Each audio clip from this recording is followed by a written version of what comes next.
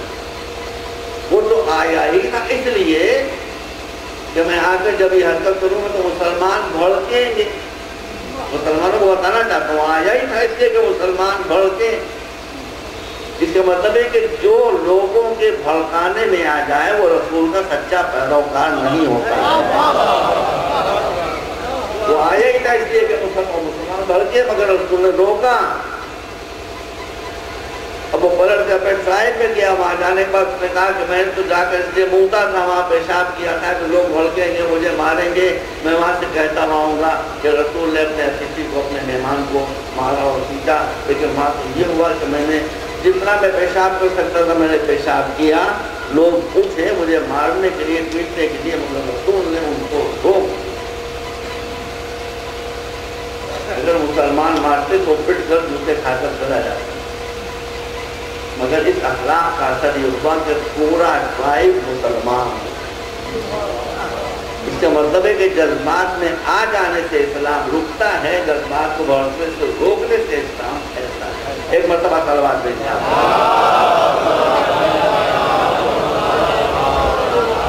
ایک مرتبہ اور صلوات بھیجیں۔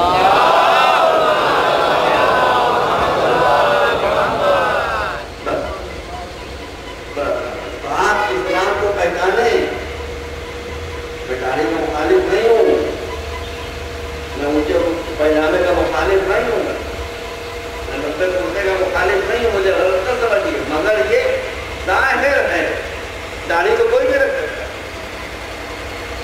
اونچا پائجامہ تو کوئی بھی پہن سکتا ہے، لمبا کرتا تو کوئی بھی پہن سکتا ہے، تو ان چیزوں سے اسلام سمجھ میں نہیں آ سکتا جن کے ذریعے سے دھوکہ دیا جا سکتا ہے۔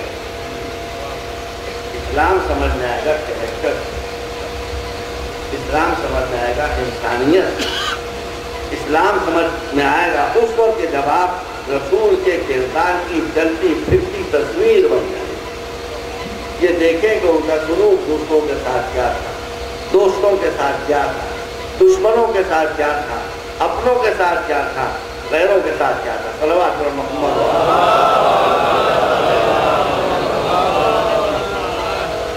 تو ارشاد الہی ہے کہ ہم نے انسان سے بہتر کوئی شے نہیں بنائی ہے، مگر یہی انسان جب بگڑتا ہے تو دنیا کی سب سے بدتر چیز اور سب سے واہیات چیز اور سب سے گندی چیز بن جاتی ہے۔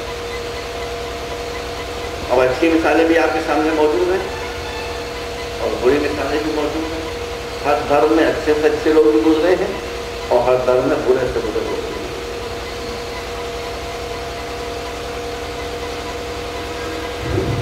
مسلمانوں کی پرابلم کیا ہے جو میں برابر کرتا رہتا ہوں، میں نہیں کہتا ہوں، رسول اللہ نے فرمایا ہے کہ الجہل اصل کل شر والعلم اصل کل شر، جتنی برائیاں ہیں وہ سب ایک جڑ سے پیدا ہوتی ہیں جس کا نام ہے اجیانتا، اور جتنی اچھائیاں ہیں وہ بھی سب ایک جڑ سے پیدا ہوتی ہیں جس کا نام ہے بیان۔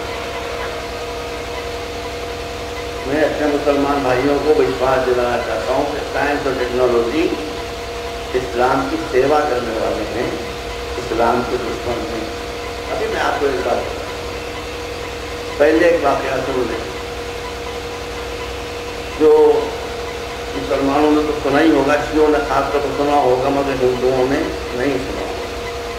میں بیچ سے بات سنا رہا ہوں ہے کہ رسول اللہ کے شاگرد اور ان کے داماد مسلمانوں کے چوتھے خلیفہ اور ہمارے پہلے امام،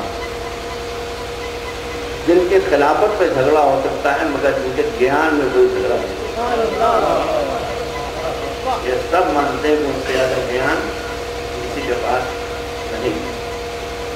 انہوں نے کہا، میں 20 سے اس بات کو پڑھ رہا ہوں، انہوں نے ایک دن قرآن مجید کے بارے میں یہ بات کہی کہ جتنا گیان پورے سنسار میں پھیلا ہوا ہے، جتنی کتابیں ہیں وہ سب سمٹ کر آ گئی ہیں ایک کتاب میں جس کا نام ہے قرآن، اور قرآن سمٹ کر آ گیا ہے اپنے پہلے سورے میں جو 7 آیتوں میں ختم ہو جاتا ہے، اور وہ 7 آیتیں وہ 7 ورسیں سمٹ کر آ گئی ہیں پہلی آیت میں بسم اللہ الرحمن الرحیم۔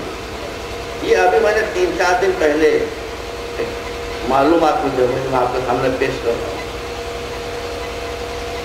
اور وہ ایک آیت جو ہے وہ پہلے اکثر میں سمجھ کر آ گئی ہے جس کا نام ہے بے، اور بے کے نیچے ایک بندی دی جاتی ہے، میں کہ وہ بے جو ہے وہ سمٹ کر آ گیا اس بندی میں، اس نقطے میں، اس ڈاٹ میں جو بے کے نیچے دیا جاتا ہے۔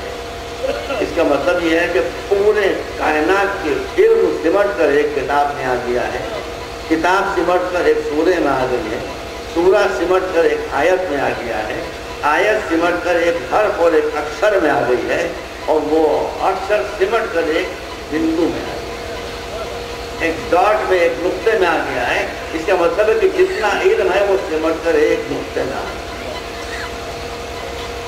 اب آپ کو بتاؤں میں، ابھی آنے والی ہے ہندوستان میں بھی شروع ہو گئی ہے نینو ٹیکنالوجی. بہت سے لوگ نہیں جانتے ہوں گے نینو ٹیکنالوجی، لیکن میں نے یونیورسٹی میں جا کر اسے سمجھنے کی کوشش کی. یہ نینو ٹیکنالوجی جب ڈیولپ ہو جائے گی تو مجھے بتایا گیا کہ آلپین کا جو ایک ہیڈ ہوتا ہے، آلپین کے اوپر جو سر ہوتا ہے، اتنے سے سر میں 10 لاکھ کتابیں سما جائیں گی. پوری لائبریری آلپین ہیڈ میں سما جائے. اس کا مطلب ہے کہ جو بات اب سے 1500 پہلے کہی گئی تھی کہ پوری علم کی دنیا سمٹ کر ایک بندو میں آ سکتی ہے، آج نینو ٹیکنالوجی اسی کے اوپر سے پردہ اٹھا ہے. صلوات پر محمد ایک مرتبہ اور صلوات.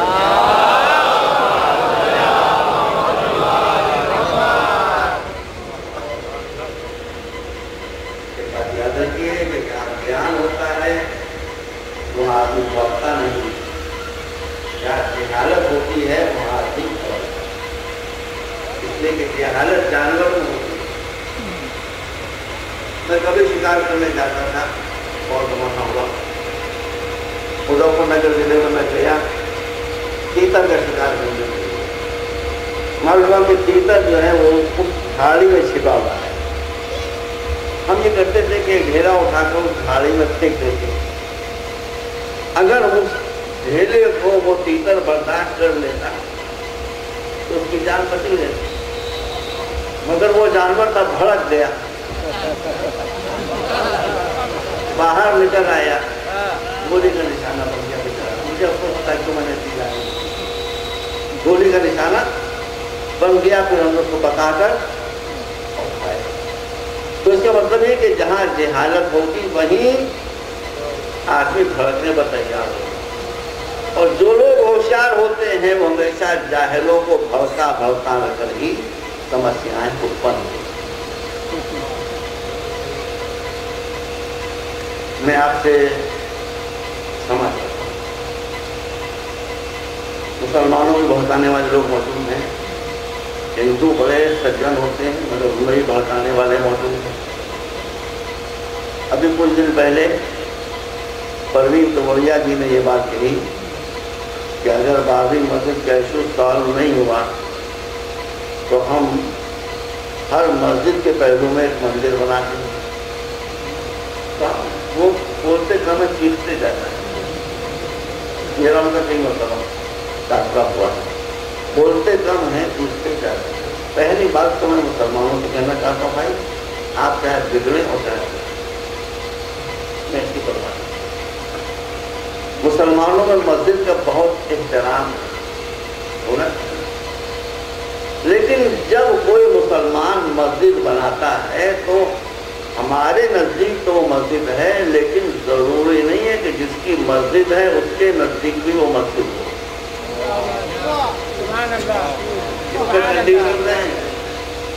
چلتے ہیں. سن لیجیے، رسول اللہ فرمایا ہے کہ ایک غریب اگر مسجد بنائے تو تم جا کر شوق سے اس میں نماز پڑھو، لیکن ایک گھرسٹ اگر مسجد بنائے تو اس مسجد میں نماز پڑھنے کے لیے نہ جاؤ. ایک ظالم اگر مسجد بنائے اس لیے کہ وہ مسجد اپنے ظلم کو چھپانے کے لیے بنا رہا ہے، وہ مسجد اپنے بھرشٹاچار کو چھپانے کے لیے بنا رہا ہے. بیوقوف مت بنو. ہو گیا. تو اب اگر کسی بھرشٹ انسان نے مسجد بنائی ہے تو ہمارے نظر تو مسجد کہی جائے گی، لیکن جس کی مسجد ہے وہ اس کو مسجد ماننے کے لیے تیار نہیں. تو کہتا ہے پہلے اپنے چریتر کو پاک کرو، پوتر بناؤ، پاک تمہاری آمدنی ہو، اس کے بعد میرا گھر بناؤ. پاکستان نے کچھ کام نہیں کیا، بس ایک ہی کام یہ کہ ایک فلم بنائی ہے اس نے خدا کے لیے. اس کا وہ کچھ کیا ہی نہیں. یہ فلم جس نے نہیں دیکھی ہے وہ دیکھ. اس فلم کا نام ہے خدا کے لیے. میں آپ سے کہتا ہوں خدا کے لیے اس فلم کو دیکھ.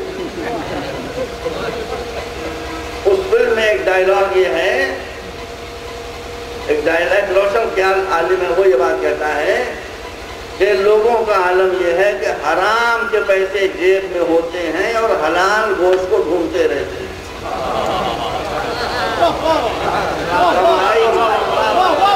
کمائی حرام کی ہے, حلال گوشت کو ڈھونڈ رہے ہیں. جب حرام ہی کمائیے تو وہ گوشت کہاں سے حلال ہو جائے گا؟ سلمان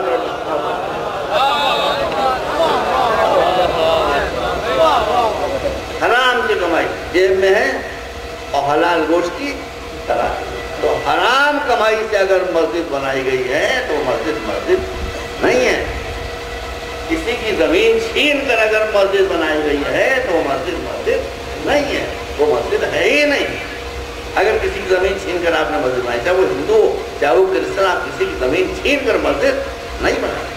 زمین پوتر جگہ پر بنتی ہے, پاک جگہ پر بنتی. جو زمین پوتر نہ ہو, چھینی بھی ہو, تو ضرور نہیں کہ آپ کو جو مسجد دکھائی دے رہے ہو اللہ بھی کہے کہ یہ میرا گھر ہے. پہلے میں مسلمانوں سے بات کرتا ہوں, پھر میں پروین ٹکڑیا سے بات کرتا ہوں.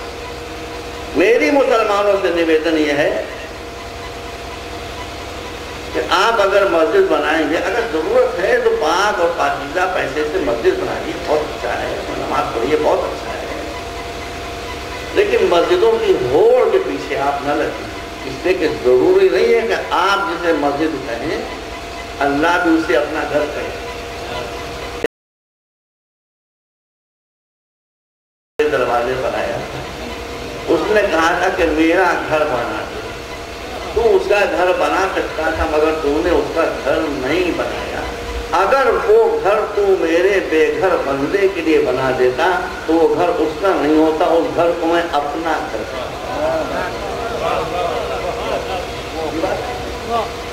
اس کا مطلب ہے کہ اگر آپ مسجد بنائیں گے تو ضروری نہیں ہے It's not necessary کہ جسے آپ مسجد کہہ رہے ہو اللہ بھی کہے میرا گھر ہے. لیکن اگر ایک بے گھر کے لیے آپ گھر بنائیں گے تو اللہ کہتا ہے کہ یہ میرا گھر ہوگا. سمجھ آتا ہوں بھائی, میری زبان لپلپاتی ہے, اپنے آپ پہ خود میں کانٹے بولتا ہوں. آج آپ جا کر دیکھیے لکھنؤ میں, بس سمجھ لیجیے گا, زیادہ میں خود سے بات نہیں کر سکتا. ایک وہ آدمی کو جو مر گیا, جو دنیا سے چلا گیا, اس کے نام کے اوپر سدن بن رہے ہیں,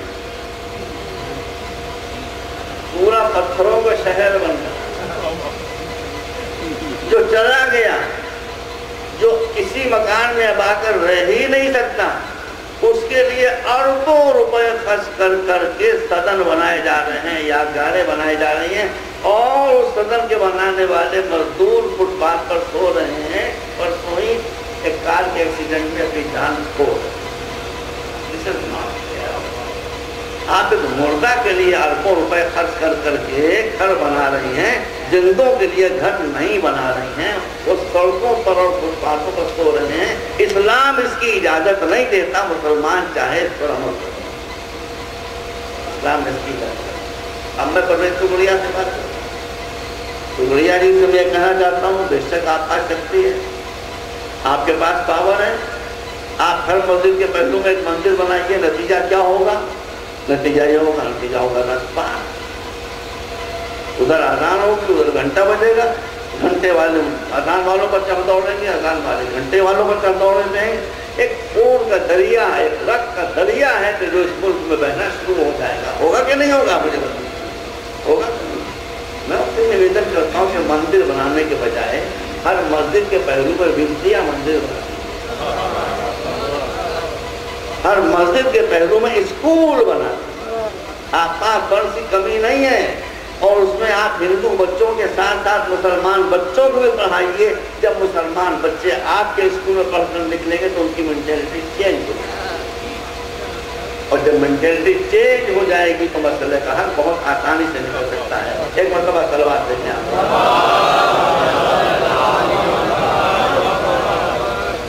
بس سمے سماپت ہو گیا. آج کل آتنکواد کا ہنگامہ ہے, یہ بات میں نے کئی جگہ کہی ہے اور ہر جگہ کہہ رہا ہوں تاکہ یہ بات پھیل جائے. مسلمانوں کو کہا جاتا ہے کہ وہ آتنکوادی میں ہیں. میں سچ سے انکار نہیں کرتا. کچھ مسلمان آتنکوادی. میں گورنمنٹ کو بتا دیتا ہوں، میں آتنکوادی کا ہاتھ گورنمنٹ کے ہاتھ میں دے رہا ہوں، تو پکڑ لو اس کو، یہ ہے آتنکوادی. کون ہے آتنکوادی؟ سنیے بیٹا، سب سے پہلے میں مسلمان ہوں اور میرا مطلب شیعہ ہے. میں شیعہ سیکٹ کی طرف سے گورنمنٹ آف انڈیا کو چیلنج کرنا چاہتا ہوں کہ اگر ہمارے 1500 برس کے اتہاس میں، گھبرائیے گا نہیں، اس طرح میں ساتھ گڑبڑانا چاہیے گا، 1500 برس کے اتہاس میں ایک شیعہ ایسا نہیں دکھایا جا سکتا ہے جس پر آتنکوادی ہونے کا کبھی اتہاس میں سندیہ بھی کیا گیا. یہ میں پوری ذمہ داری سے کہتا ہوں کہ پوری تاریخ میں، ہماری 1500 برس کی تاریخ میں، پکڑنا تو دوسری ہے، ایک شیعہ نہیں بتایا جا سکتا کہ جس پر آتنکوادی ہونے کا سندیہ بھی کیا گیا ہو. تو شیعہ سیکٹ تو نکلتے ہم تو کلیئر ہو گئے. اب بریلوی بھی میرے بھائی، اب میں بریلویوں کو سب سے کہتا ہوں کہ بریلوی سیکٹ میں بھی، سن لیجئے ہندو بھائیوں، پہنچا دیجئے گورنمنٹ، بریلوی فرقے میں بھی ایک آدمی آپ کو ایسا نہیں ملے گا جو آتنکوادی میں کبھی پھنسا ہوا پایا. یہ بھی میری ذمہ داری، حالانکہ میں بریلوی نہیں ہوں لیکن میری ذمہ داری.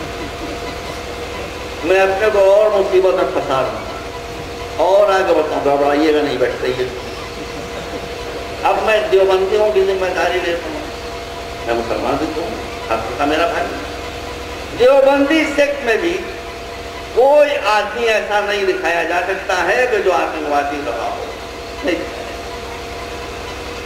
سلفی جو ان سے زیادہ کٹر ہیں اور رجڈ ہیں، ان میں بھی، اہل حدیث میں بھی آپ کو ایک آتنکوادی نہیں ملے گا. وہ آتنکوادی ہے کہاں؟ میں ہاتھ پکڑوا دیتا ہوں. جس کسی پر آتنکوادی ہونے کا شبہ ہو اس سے میری اور سے ایک پرشن کر لیجیے. اتنا بتائیے، آپ کربلا کے میدان میں ہوتے تو حسین کی طرف ہوتے یا یزید کی طرف ہوتے؟ اگر وہ کہتے ہم حضرت حسین کی طرف ہوتے تو دیوبندی ہو اس کو جانے دیجئے، سلفی ہو اس کو جانے دیجئے، بریلوی ہو اس کو جانے دیجئے، سنی ہو اس کو جانے دیجئے، شیعہ ہو اس کو جانے دیجئے. جو حسین کی طرف ہوگا وہ مظلوم تو ہوگا، آتنکوادی نہیں ہوگا. اور جو کہے حضرت یزید رحمت اللہ علیہ،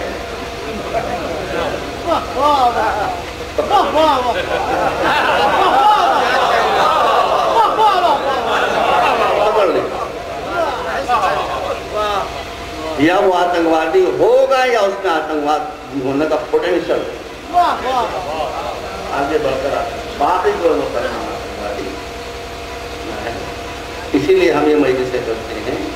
ان مجلسوں کا سب سے پہلا کام یہ ہے کہ آتنکواد کو مٹائیں. کربلا کی جنگ کس سے ہوئی تھی؟ ہندوؤں سے نہیں ہوئی. کربلا کی جنگ جیو سے نہیں ہوئی تھی. کربلا کی جنگ کرسچن سے نہیں ہوئی. سمجھ لیجیے بات. کربلا کی جنگ رسول کا نواسا مسلمانوں سے لڑا. تو ایک طرف رسول کا نواسا تھا، دوسری طرف مسلمان تھے. لبرل مسلمان نہیں، نمازیں پڑھ رہے تھے. سب سے خطرناک عبادت وہ ہوتی ہے جو اپنے ظلم پر پردہ ڈالنے کے لیے انسان انجام دیتا ہے. اپنے کرائم کو چھپانے کے لیے جو عبادت انجام دی جاتی وہ سب سے زیادہ خطرناک. ان سے لڑنا بہت مشکل کام ہے. اور اس ٹائم منہ سے لڑنے کے لیے کربلا کے میدان میں آئے تاکہ دنیا کو دکھا دے کہ ظاہر سے کبھی اسلام کو نہ دیکھنا، یہ دیکھنا کہ جو اپنے کو مسلمان کہہ رہا ہے اس میں انسانیت کتنی پائی جاتی ہے، اس کے دل میں رحم کتنا پایا جاتا ہے. ظالم کبھی مسلمان نہیں ہو سکتا. اور میں سارے مسلمانوں سے کہنا چاہتا ہوں، سن لیجیے میری بات، آپ سب میرے بھائی، ہر گناہ سے بچیے. جھوٹ نہ بولیے، بھرشٹ نہ ہوئیے، شراب نہ پیجیے، دعا نہ تھی، بچی ہر گناہ سے، لیکن ایک گناہ وہ ہے اگر آپ نے شراب پی ہے اور سچے دل سے توبہ کریں گے تو اللہ معاف کرے گا۔ اگر آپ نے جوا کھیلا ہے سچے دل سے توبہ کریں گے، ریپینٹ کریں گے، اللہ معاف کر دے گا۔ بڑے سے بڑا گناہ آپ نے کیا ہے، اگر سچے دل سے آپ نے توبہ کی اللہ معاف کر دے گا، لیکن ایک گناہ وہ ہے کہ جس کو اللہ معاف نہیں کرے گا، وہ ہے اتیاچار، وہ ہے کسی پر ظلم کرنا، وہ ہے کسی کا حق مار لینا، وہ ہے کسی کا دل دکھا دینا، یہ گناہ وہ ہے کہ وہ معاف کسی کے لیے حسین کربلا کے میدان، کسی کے حسین کی جنگ مسلمان، اور حسین نے دکھا دیا کہ بات کچھ نمازی پڑھنے والے کتنے خطرناک ہو سکتے، بھیڑیوں سے زیادہ خطرناک ہو سکتے ہیں، سانپوں سے زیادہ زہریلے ہو سکتے ہیں۔ میں ان ہندوؤں سے پوچھنا چاہتا ہوں جہاں بیٹھے ہوئے ہیں کہ اگر ہندو مسلم جھگڑا ہو رہا ہو، خدا نہ کرے کبھی ہو، فرض کیجیے ہو رہا ہو، اور جون کا مہینہ ہو اور میرا ایک نواسا 5 مہینے کا 6 مہینے کا وہ پیاس سے بے کر رہا ہو، اور میں اسی فساد کے ماحول میں ہندوؤں کے محلے میں آ جاؤں کہ بھائی ہمارا تمہارا جھگڑا ہو رہا ہے، اس بچے نے کیا قصور کیا ہے، اس کو تھوڑا سا پانی پلا دو، میں ہندوؤں سے پوچھنا چاہتا ہوں وہ پلائیں گے پانی کے نہیں پلائیں گے؟ میں ہندو نہیں ہوں مگر میں بتاتا ہوں وہ پانی آگے بڑھ کر بچے کو پانی پلا دیں گے، وہ کہیں گے بھائی بچے سے کیا تعلق، 6 مہینے کا بچہ اس سے کیا تعلق، اس سے ہمارا کوئی جھگڑا، یہ تو معصوم ہے، یہ تو بھگوان کیا سے آیا ہے، اس سے کیا جھگڑا؟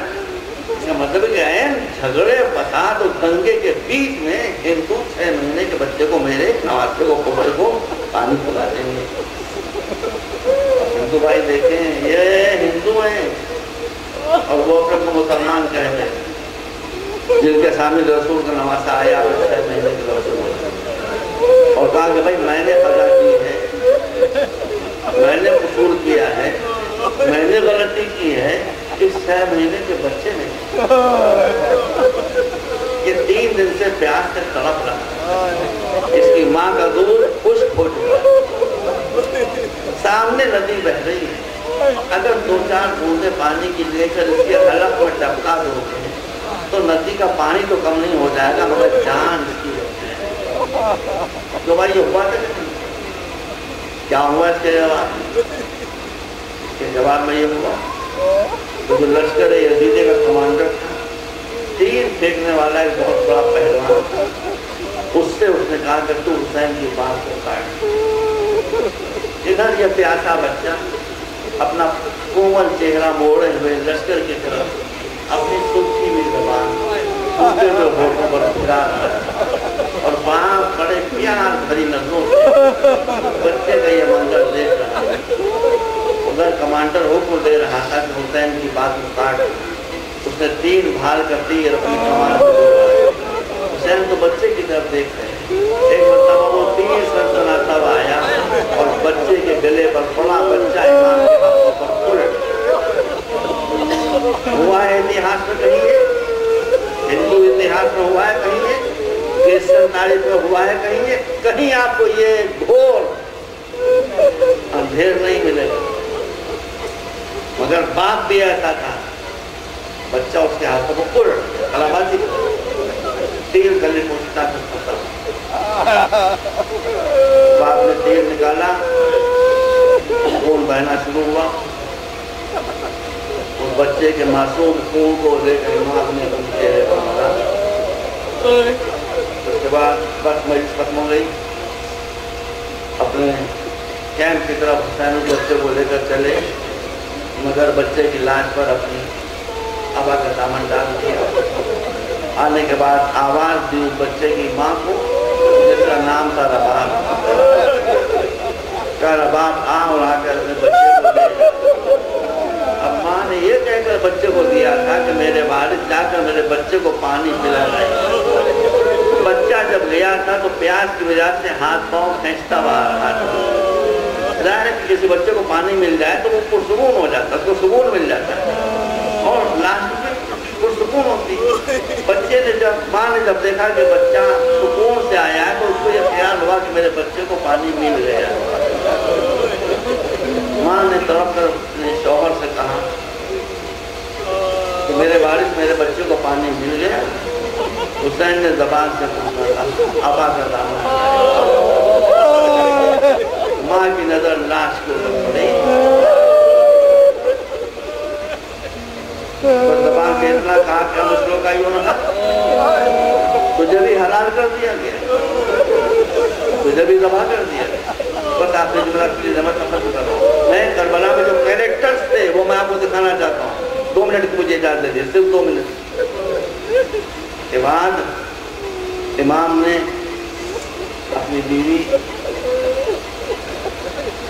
رباب سے کہا جو بچے کی ماں تھی کہ بچے کو اپنی گود میں لے لے۔ ماں نے اس لاش کو اپنی گود میں لیا، کہا میرے پیچھے پیچھے آ۔ اب رباب حیران ہے، آنکھوں سے آنسو بہہ رہے ہیں، رسکیاں ہیں، مگر امام کا حکم ہے پیچھے پیچھے بچوں کو لے کر چل رہے۔ امام خیمے کے پیچھے آئے، اپنی تلوار سے ایک گڑھا کھولا اور ماں اپنے بچے کی کھلتی ہوئی قبر کو دیکھتی رہی۔ جب گڑھا کھل گیا تو ماں نے کہا لاؤ رباب اپنے بچے کو دے دو۔ ماں نے باپ کی گود میں بچے کو دیا، باپ نے جھلستی ہوئی زمین میں بچے کو گاڑ دیا، مٹی برابر کر دی۔ جب مٹی برابر کر دی تو امام نے اپنا چہرہ بچے کی قبر پر رکھا اور اب خود امام نے رونا شروع کیا، آنکھوں سے آنسو۔ ماں آگے بڑھی اور کہا میرے وارث میں اپنے دل کے ٹکڑے کے گلے سے خون کو بہتا ہوا دیکھ سکتی تھی، لیکن آپ کی آنکھوں سے بہتے ہوئے آنسو نہیں دیکھ سکتی میرے بچے کی قبر۔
حضرات تمام مومنین اکرام سے گزارش ہے کہ درگاہ میں فاتحہ ہے، فاتحہ میں شرکت کریں اور اس کے بعد ماہ حضرت ناول فرما کر پھر تشریف لے جائیں۔